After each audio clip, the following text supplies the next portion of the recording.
বিন্যাস খুঁজে পেত। সে কখনো স্কুলে যায়নি, কিন্তু উপরবালা তাকে এমন এক মস্তিষ্ক দিয়েছিলেন যা ক্যালকুলেটরের চেয়েও দ্রুত চলত। উপরবালা তাকে দিয়েছিলেন এমন এক প্রতিভা যা কেউ কল্পনাও করতে পারে না। আজ স্কুলের পরিবেশটা একটু অন্যরকম ছিল। দ্বাদশ শ্রেণীতে পিন পতন নীরবতা। ক্লাসে এলেন প্রফেসর অর্জুন সেন। অর্জুন স্যার শহরের সবচেয়ে কড়া গণিত শিক্ষক হিসেবে পরিচিত ছিলেন। তার সম্পর্কে বলা হতো যে তার দেওয়া অঙ্ক বাচ্চাদের ঘামই ছোটাত না, প্রাণও বের করে নিত। শোনা যায় তিনি একসময় কেমব্রিজে পড়াতেন, কিন্তু দেশের টানে ফিরে এসেছেন। তবে এখন তিনি হতাশ। তিনি ছাত্রদের মধ্যে সেই আগুন দেখতে পান না যা তিনি খুঁজছেন। আজ অর্জুন স্যারের মেজাজ সপ্তম আসমানে। গতকালের পরীক্ষায় ক্লাসের সবাই ফেল করেছে, শুধু আকাশ ৬০ পেয়েছে, যা অর্জুনের কাছে ফেল করারই শামিল। গাধার পাল, অর্জুন স্যার চিৎকার করলেন। হাতে থাকা ডাস্টারটা টেবিলে আছাড়ে পড়ল। চকগুলো ছিটকে গেল। তোমরা ভাবছ বাবার টাকায় ইঞ্জিনিয়ারিং সিট কিনে নেবে? গণিত কেনা যায় না, গণিত হল তপস্যা। পুরো ক্লাস ভয়ে সিটিয়েছিল। অর্জুন স্যার চক তুললেন এবং ব্ল্যাকবোর্ডের দিকে ঘুরলেন। তিনি বোর্ডে একটি অঙ্ক লিখতে শুরু করলেন।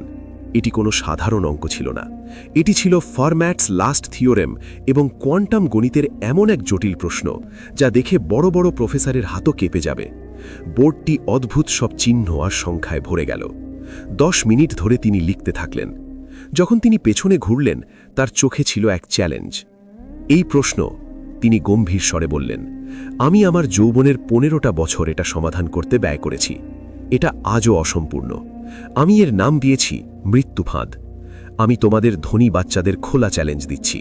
তোমাদের কাছে ইন্টারনেট আছে, গুগল আছে, উইকিপিডিয়া আছে, সারা পৃথিবীর বই আছে। যদি কাল সকাল পর্যন্ত কেউ এই সমীকরণের এক্সের মান বের করতে পারে, আমি এই সোনার রোলেক্স ঘড়িটা তাকে দেব এবং আমি আজীবনের জন্য শিক্ষকতা ছেড়ে দেব। ক্লাসের সেরা ছাত্র, যার নাম ছিল আকাশ, চশমা ঠিক করতে করতে প্রশ্নটির দিকে তাকালো এবং মনে মনেই হার মেনে নিল। এই প্রশ্ন সিলেবাসের বাইরে নয়, এই পৃথিবীর বাইরের ছিল। ঘণ্টা বাজল এবং প্রফেসর রাগে পা ঠুকতে ঠুকতে বেরিয়ে গেলেন। বাচ্চারাও বিড়বিড় করতে করতে বেরোল। বুড়োটা পাগল, আকাশ তার বন্ধুকে বলল, এই অঙ্ক কোনো মানুষ সমাধান করতেই পারবে না। কিন্তু কেউ লক্ষ্য করেনি যে ক্লাসের জানলার বাইরে লোহার জালিতে সেঁটে দাঁড়িয়েছিল রাজু। তার কালচে হয়ে যাওয়া আঙুলগুলো জালিটিকে শক্ত করে ধরে রেখেছিল। তার দৃষ্টি বোর্ডের ওপর লেখা সেই অঙ্কের ওপর আটকে ছিল। তার কাছে ওই অঙ্কটি ভয়ের মনে হচ্ছিল না, বরং একটি সুন্দর কবিতার মতো মনে হচ্ছিল। নম্বরগুলো তার মাথায় নাচতে শুরু করল। তার মনে হলো অঙ্কটি যেন তার সাথে কথা বলছে, তাকে ডাকছে। রাজু ততক্ষণ সেখানে দাঁড়িয়েছিল যতক্ষণ না পিয়ন এসে তাকে লাঠি দেখিয়ে তাড়িয়ে দেয়। ভাগ এখান থেকে ভিখারি, স্কুল নোংরা করছিস। পিয়ন চিৎকার করল। রাজু পালিয়ে গেল, কিন্তু তার মনটা ওই ক্লাসরুমেই পড়ে রইল। প্রিয় বন্ধুরা, গল্পে এগিয়ে যাওয়ার আগে আপনারা যদি এমন হৃদয় ছোঁয়া গল্প শুনতে পছন্দ করেন, তবে আমাদের চ্যানেলটি সাবস্ক্রাইব করে নিন। রাত হয়ে গিয়েছিল, শহর ঘুমাচ্ছিল, কিন্তু রাজুর ঝুপড়িতে ঘুম ছিল না। তার মদ্যপ বাবা নাক ডাকছিল এবং মা অসুস্থ হয়ে পড়েছিল। ঘরে খাওয়ার মতো কিছু ছিল না। রাজুর পেট ক্ষুধায় মোচড় দিচ্ছিল, কিন্তু আজ তার ক্ষুধার চেয়ে বেশি অস্থিরতা ছিল ওই অঙ্কটি নিয়ে। ওই প্রশ্নটি তাকে ঘুমোতে দিচ্ছিল না। তার মাথায় বারবার ওই চিহ্নগুলো আসছিল। রাত 2টোর সময় যখন আর থাকা গেল না, রাজু উঠে পড়ল। তার মনে হলো যদি সে ওই অঙ্কটি সমাধান করতে পারে, তবে হয়তো তার মনের ঝড় শান্ত হবে। সে চুপিসারে তার ঝুপড়ি থেকে বের হলো এবং স্কুলের দিকে দৌড় দিল। স্কুলের পেছনের গেটটি ভাঙা ছিল, যেখান দিয়ে সে প্রায়ই প্লাস্টিক কুড়োতে ঢুকত। আজ সে প্লাস্টিক কুড়োতে নয়, কিছু শিখতে যাচ্ছিল।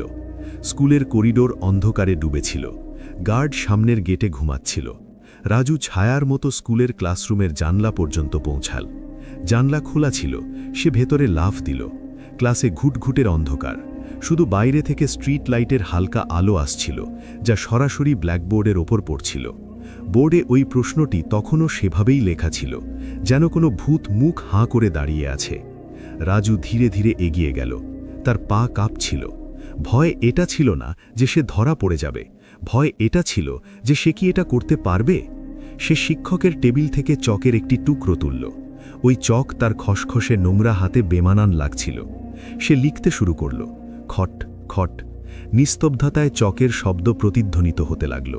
প্রথমে সে ধীর গতিতে ছিল, কিন্তু অঙ্কটি যতই জট খুলতে লাগল তার গতি বাড়তে লাগল। রাজু ভুলে গেল যে সে ক্ষুধার্ত, সে ভুলে গেল যে সে একজন আবর্জনা কুড়ানি। এই মুহূর্তে সে শুধুই একজন গণিতবিদ। তার মস্তিষ্কে মহাবিশ্বের সব তালা খুলে যাচ্ছিল। সে ওই পথটি খুঁজে পেয়েছিল যা প্রফেসর অর্জুন সেন 15 বছরেও পাননি। ঘামে ভেজা ধুলো মাখা রাজু টানা 3 ঘন্টা ধরে লিখতে থাকল। পুরো বোর্ড ভরে গেল এবং শেষে সে একটি বাক্স আঁকল এবং তার মধ্যে উত্তর লিখল এক্সের মান 0। এত বড় ঝড় আর উত্তর শুধু 0। রাজু পিছিয়ে এলো, সে বোর্ডের দিকে তাকালো এবং তার মুখে এমন এক হাসি ফুটে উঠল যা হয়তো পেট ভরি খাবার পেলেও সে পেত না। সে চক রেখে দিল, জানলা দিয়ে লাফ দিল এবং রাতের অন্ধকারে নিজের জগৎ আবর্জনার স্তূপের দিকে ফিরে গেল। পরদিন সকাল 8টায় প্রফেসর অর্জুন সেন ক্লাসে এলেন। তার মেজাজ গতকালের চেয়েও খারাপ ছিল। হ্যাঁ ভাই, কেউ কি চেষ্টা করেছ? তিনি খোঁচা মেরে জিজ্ঞেস করলেন। পুরো ক্লাস শান্ত।